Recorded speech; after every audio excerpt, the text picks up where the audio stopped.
تہجد میں اور تراویح میں فرق ہے، مختلف طرح سے اس کے فرق ہے۔ تہجد کا ذکر قرآن مجید میں ہے، تراویح کا ذکر کہیں قرآن مجید میں نہیں ہے۔ اور دوسری بات یہ کہ جو تہجد تھی یہ تو یعنی ہجرت سے پہلے یہ فرض تھی، فرض بھی رہی ہے یہ، اور اس کے بعد اللہ تعالیٰ نے اس کی فرضیت کو ختم کیا، جبکہ جو تراویح ہے یہ سنت ہے، اور جو تراویح ہے اس کا زمانہ ہجرت کے بعد کا زمانہ ہے۔ اور اسی طرح جو فرض ہے، جو تہجد ہے وہ تو نفل ہیں، کوئی آدمی جتنے پڑھنا چاہے پڑھ سکتا ہے، 2 پڑھ لے، 4 پڑھ لے، 6 پڑھ لے، 8 پڑھ لے، جتنے پڑھنا چاہے پڑھ سکتا ہے۔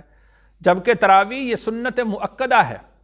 تراویح کو سنت مؤکدہ قرار دیا گیا، اس لیے کہ حضرت عمر رضی اللہ عنہ نے تمام لوگوں کو اس بات پر متفق کیا کہ وہ 20 رکعت تراویح پڑھا کریں۔ تو حضرت عمر رضی اللہ عنہ نے اپنے شہروں میں، دیہاتوں میں، قصبوں میں، صوبوں میں، جہاں جہاں پر مسلمان آباد تھے سب کو یہ حکم ارشاد فرمایا،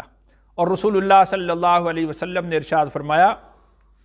کہ علیکم بسنتی وسنت الخلفاء الراشدین المہدیین، میری سنت کو لازم پکڑو اور خلفاء راشدین کی سنت کو لازم پکڑو۔ تو گویا کہ حضرت عمر رضی اللہ عنہ نے جو اس کو سنت اور لوگوں کو جمع کیا ہے، گویا کہ یہ بھی یہ سنت ہے اور سنت مؤکدہ ہے، اور پوری امت کا جس بات پر اجماع ہو جائے تو وہ اجماع یعنی بذات خود ایک جو ہے وہ دلیل ہے، دلیل شرعی ہے، حجت ہے۔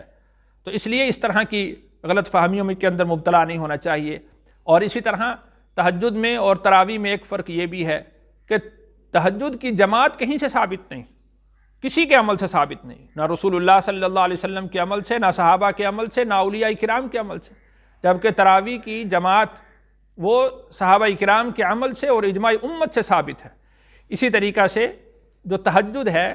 تہجد سے پہلے سونا بھی ثابت ہے، لیکن تراویح اور عشاء کی نماز کے درمیان سونا اکابرین امت سے، صحابہ کرام سے کہیں سے ثابت نہیں ہے۔ اسی طرح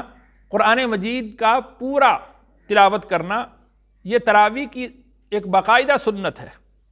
جبکہ تہجد کے اندر اس طرح کا کوئی التزام نہیں ہے کہ پورا قرآن پاک پڑھا جائے یا پورا قرآن پاک نہ پڑھا جائے، جس کی جتنی استطاعت ہے اتنا وہ قرآن مجید کا حصہ وہ پڑھ سکتا ہے۔ اسی طرح